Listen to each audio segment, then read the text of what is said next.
¿Qué se necesita para poder hacer música? Me gustaría hacer un video y charlar un poco sobre equipos, programas y condiciones para poder realizar grabaciones. Así que para empezar el año quise hacer 3 videos para ir al detalle en cada uno de estos puntos. Por lo que si no sabes qué necesitas o si ya realizás grabaciones hace un tiempo y algo no te termina de convencer, quédate que algún tip te va a servir.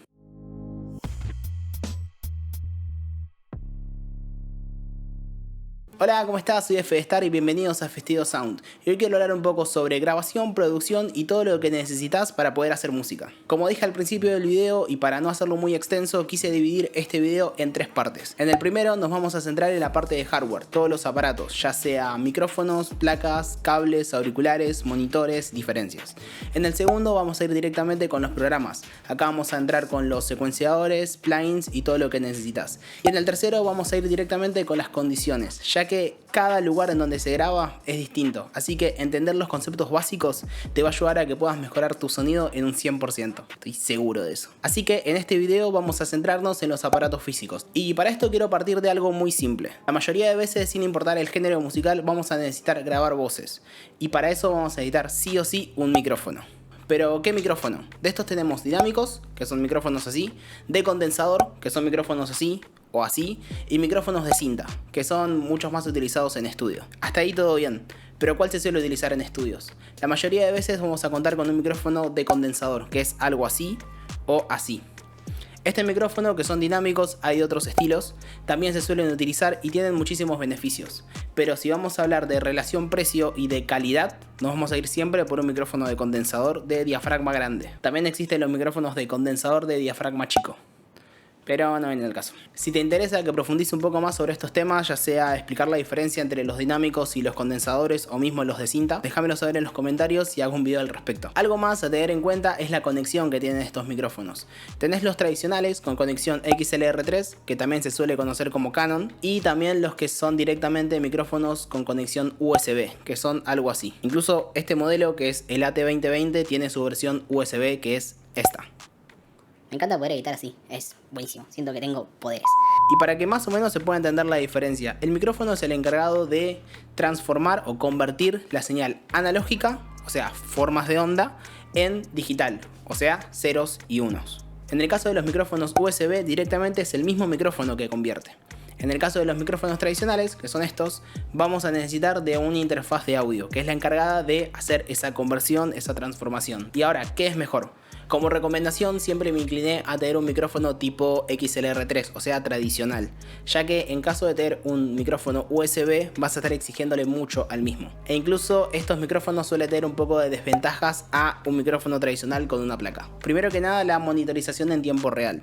Si vos querés escuchar el micrófono, vas a estar perfecto. Para un podcast te va a servir, para cuando sea solo hablar está bien. Ahora, cuando vos quieras procesar esa señal, vas a tener latencia. La latencia es, en resumen, el tiempo que tarda en procesar la señal y volver para que la vuelvas a escuchar. En el caso del micrófono tradicional, el proceso lo va a hacer mucho más rápido, por ende vas a tener mucha menos latencia. En el caso de un micrófono USB, el proceso va a tardar más, entonces vas a tener latencia. Por lo que si querés grabar con autotune o algún otro proceso, vas a tener un poco de dificultades. Ahora, si solamente querés grabar una voz para un podcast, un micrófono USB, buenísimo. También otro punto a tener en cuenta es la resolución, y esto ya va un poco más a lo técnico. Un micrófono tradicional, no importa la resolución porque al fin y al cabo no es la que convierte, lo que convierte es la placa. En el caso de los micrófonos, ahí adentro está la placa, por lo que el circuito que tiene no suele ser tan bueno, por ende graba a una menor resolución. ¿Y esto en qué se ve reflejado? En lo que sería el rango dinámico. El rango dinámico, para explicarlo rápido, sería la capacidad de poder tomar volúmenes altos y volúmenes chicos. La diferencia es el rango dinámico. Si vos grabas una resolución de 16, vas a tener mucho menor rango a que si grabas una resolución de 24. Eso incluso lo vamos a ver más adelante cuando veamos los seteos para el programa. Mejor resolución, mejor rango dinámico, vas a poder grabar en tiempo real. Con el micrófono USB vas a tener problemas y vas a sufrir. Entonces repasemos, ya tenemos el micrófono tradicional con conexión XLR3.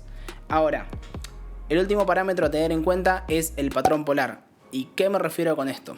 es la forma de captación que tiene el micrófono. Existen principalmente 3 tipos de patrones polares. El más común y el que la mayoría de veces se suele utilizar para voces es el patrón cardioide, que significa que solamente va a tomar la voz por una cápsula, o sea, de frente. En el caso de este lado. Solamente va a tomar el micrófono de acá. Por eso incluso este micrófono lo estoy tomando porque estoy grabando con este patrón, porque el micrófono tiene solamente ese patrón. Después tenés el patrón polar en forma de 8, significa que toma fuente sonora de 2 lados distintos. En el caso de los micrófonos así, tomaría de este lado y de este lado.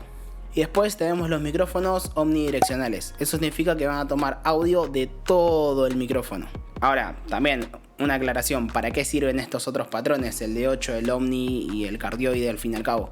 Esto es muy útil para técnicas de grabación en estéreo. Esto es algo muy divertido y entretenido para grabar baterías o mismo guitarras o mismo voces. Hay formas de grabación en estéreo, pero no vienen al caso. O sea, son de estudio, son más elaboradas y la mayoría de veces siempre vamos a recurrir a un micrófono principal con patrón cardioide, o sea, de frente. Perfecto, ahora ya tenemos el micrófono y nos aseguramos al 100% de que tenga ese tipo de patrón polar. Ahora, ¿qué más necesitamos? En este caso, una interfaz de audio, que como recordamos es la encargada de transformar la señal analógica a digital. Así que, ¿qué vamos a tener en cuenta a la hora de elegir una interfaz de sonido? Primero, ¿para qué la vamos a usar? Si la vamos a utilizar solamente en un home studio para grabar una voz, o como mucho una voz y una guitarra, o una voz y un piano, sobre qué lo queremos reproducir, en este caso monitores de estudios o con auriculares. La mayoría ya tienen las mismas prestaciones, tienen 2 entradas y 2 salidas. En este caso sería una salida derecha-izquierda para los monitores y agregado lo que sería la salida de los auriculares. La mayoría ya suelen tener parámetros similares. Lo único que tenés que tener en cuenta en la parte de detalles es que cuenten con Phantom Power. Como digo, la mayoría ya lo tienen, pero bueno, puede haber alguna excepción. Que graben a una resolución de 24 bits, esto sí es importante. Y como mínimo a una frecuencia de muestreo de 44.100 Hz. Esto es parte técnica, pero bueno, es importante. Esto es algo básico y la mayoría las tienen. Pero como mínimo asegúrate.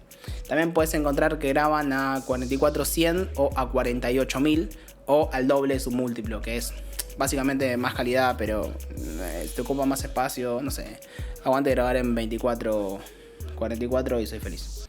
Aunque después lo tenés que bajar a 16 en el mastering, pero bueno. Después nos podríamos poner a hablar horas, si quieren, sobre los preamplificadores que tienen cada una de las placas de sonido y los DSPs. Pero eso es un tema para más adelante. No vienen al caso porque no es algo que se pueda ver y tenés que leer parte del fabricante, nivel de señal, nivel de resistencia y ya es algo un poco más complejo. Entonces, tenemos la placa y tenemos el micrófono. Ahora quiero hablar sobre fichas y cables. CF, súper aburrido. Pero bueno, acá quiero hablar de algo que ya lo expliqué en un video anterior, pero quiero reforzarlo porque me parece algo que todavía no está del todo claro. No existen los cables estéreos ni los cables mono. Y esto también va para las fichas. No existen las fichas mono o las fichas estéreo. Existe lo que se conoce como fichas y cables balanceados o desbalanceados. Quiero partir de esa base. Ahora, cómo transmitan la señal, si transmiten una señal estéreo o transmiten una señal mono, es otra cosa completamente distinta. Para poder entenderlo vamos a ver un cable, algo así. Adentro del mismo, si es un cable balanceado, vamos a tener 3 cables. Uno que envía una señal positiva, otro que envía una señal negativa, o sea la misma invertida, y el cable de masa. Que en realidad sería el mallado que funciona como jaula de Faraday para poder aislar lo que es el sonido ambiente y que tenga un sonido más limpio y sin tanta interferencia. Se conoce como masa. Pero por eso tenés 3 cables. Ahora, en el cable desbalanceado, que por ejemplo es este es un cable desbalanceado, tenemos el cable y la malla, pero un solo cable con el que transmite la señal. Ahora, ¿cuál es la diferencia entre un cable desbalanceado y un cable balanceado? En el caso de los cables desbalanceados va la señal, la malla y todo bien. En el caso de los cables balanceados tienen 3 cables. Uno que va a una positiva, o sea, sale una señal positiva y sale la misma señal invertida. En todo el recorrido puede que se genere algún tipo de ruido o interferencia. Entonces lo que hacen es comparar esa señal. Eliminan todo lo que son los ruidos y las cosas indeseadas, por lo que es un cable muchísimo más fiel. Entonces, para micrófonos que tienen un nivel de captación bastante bajo en señal, son 100% recomendables los cables balanceados. Lo mismo va para las fichas. Tenés fichas balanceadas como la XLR3, XLR3 y las TRS. Son 3 cables. A diferencia de las fichas TS, por ejemplo, esta que tengo acá, bueno, ahí lo vas a ver mejor, o las fichas RCA, que son fichas desbalanceadas. Estos son fichas y cable desbalanceado, y estos son fichas y un cable balanceado. Entendiendo esto, es algo muy sencillo poder entender que son la mejor opción para los micrófonos. Los cables desbalanceados también sirven para conectar la guitarra al bajo, depende del circuito. O sea, también son útiles y por eso siguen existiendo. Si no, todo sería balanceado, pero bueno, también es más caro, porque tiene un cable más. Ahora, sabiendo todo esto, o sea, seleccionando el micrófono, la interfaz y el cable, vamos a hablar un poco sobre los auriculares y los monitores. Para empezar, me parece buenísimo la idea de tener parlantes para poder escuchar la música a un nivel un poco más alto. Pero lo más útil y lo más recomendable de entrada que te puedo comentar es que te compres unos buenos auriculares antes que un par de monitores. ¿Por qué? Porque son más versátiles. A la hora de vos elegir un auricular por sobre unos parlantes, vas a poder grabar sin tener ningún tipo de problema y vas a poder mezclar sin tener ningún tipo de problema. Ahora, si vos te vas por la parte de los monitores, vas a tener que tener otras cosas en cuenta, como ser principalmente el recinto. Entonces, la inversión que tenés que hacer para que tus monitores suenen bien es mucho más alta a comprarte unos buenos auriculares que te sirvan para grabar y para mezclar. Ahora, ¿qué auricular comprarte? En estos hay muchísimos. Tenés los auriculares abiertos, tenés los auriculares cerrados, todos estoy hablando de tipo vincha. También tenés los auriculares in-ears, que son los chiquititos que se ponen a la oreja. La verdad es que la única respuesta que te puedo dar de todo esto es que todos, absolutamente todos, sirven. Lo ideal es que vos te sientas cómodos con estos auriculares. No importa si son abiertos, no importa si son cerrados. Así que ya definiendo el tema de monitores y auriculares y por cuál es mi recomendación, quiero ir por 2 cosas más. Esto es un antipop. La verdad es que por lo que vale, cumple una función demasiado importante, que es principalmente alejar o separar el aire de ciertas palabras o ciertas sílabas que tenés a la hora de grabar. En este caso yo estoy grabando con este micrófono, pero no estoy apuntando directamente al micrófono. Estoy hablando un poco más arriba porque esto capta un poco más en general. Pero a la hora de grabar vas a tener muchas sílabas o muchas consonantes que tienen mucha potencia. Van a saturar la grabación, tanto las P's, las S's. Y es súper necesario y lo recomiendo al 100%. Y si no tenés uno, lo puedes hacer con una media. Hay un par de videos, la verdad es que nunca lo probé, pero no sé, supongo que va a funcionar porque no deja de ser una tela tensada. Es eso solo. Después, un pie o un soporte. O sea, creo que no hay nada peor, digamos, que grabar incómodo. Es algo que muchas veces no los priorizamos y muchas veces estamos todos acurrucados, apretados, grabando. Y no es algo copado. O sea, vos tenés que estar en una situación cómoda, en un entorno bueno, para poder dar la mejor interpretación a la hora de grabar. Y eso siempre tiene que ser así. Ya sea el lugar, que eso de todas estas cosas vamos a charlar un poco en el video 3. Pero ya sea el lugar, el ambiente y la condición. Y con esto terminamos el primer video hablando un poco sobre los aparatos que necesitas para producir. Te invito a ver la parte 2 que debería estar por acá arriba, en donde vamos a ir específicamente a la parte de secuenciadores, plugins, qué son, cómo instalarlos.